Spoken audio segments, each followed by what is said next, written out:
Praise the Lord. ദൈവത്തിൻ്റെ അതിപരിശുദ്ധമായ നാമം വാഴ്ത്തപ്പെടുമാറാകട്ടെ. ഈ പ്രഭാതത്തിൽ അല്പസമയത്തെ ചിന്തയ്ക്കായി ലൂക്കോസിൻ്റെ സുവിശേഷം 5-ാം അധ്യായം 6-ാം വാക്യം.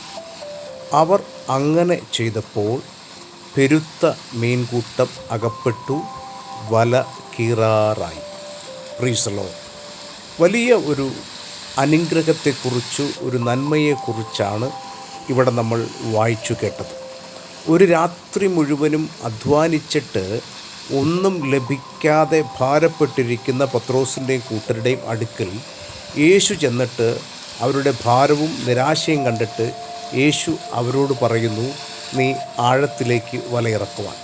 എന്നാൽ പത്രോസ് അവിടെ എടുത്തു പറയുന്നുണ്ട്, ഇന്നലെ രാത്രി മുഴുവനും അധ്വാനിച്ചിട്ടും ഒന്നും ലഭിച്ചില്ല, എങ്കിലും നിൻ്റെ വാക്കിൽ ഞങ്ങൾ വലയിറക്കാം. അങ്ങനെ യേശുക്രിസ്തുവിൻ്റെ വാക്കിനെ അനുസരിച്ച് വലയിറക്കിയ പത്രോസും കൂട്ടനും വലിയ ഒരു മീൻകൂട്ടത്തെ ലഭിപ്പാൻ തക്കവണ്ണം ഇടയായി. എന്നെ കേൾക്കുന്ന പ്രിയമുള്ളവരെ, ഇന്ന് നമ്മൾ മനസ്സിലാക്കേണ്ടതൊരു സത്യം, ആ യേശുക്രിസ്തുവിനെ, ആ ദൈവത്തെ ഒന്നനുസരിക്കുവാൻ നമ്മൾ തയ്യാറാകുന്നുവെങ്കിൽ ഇന്നലകളിൽ നമ്മുടെ ശൂന്യമാകുന്ന ജീവിതത്തെ ഇന്നവൻ അനുഗ്രഹമാക്കി മാറ്റുവാൻ തക്കവണ്ണം ഇടയായിത്തീരും.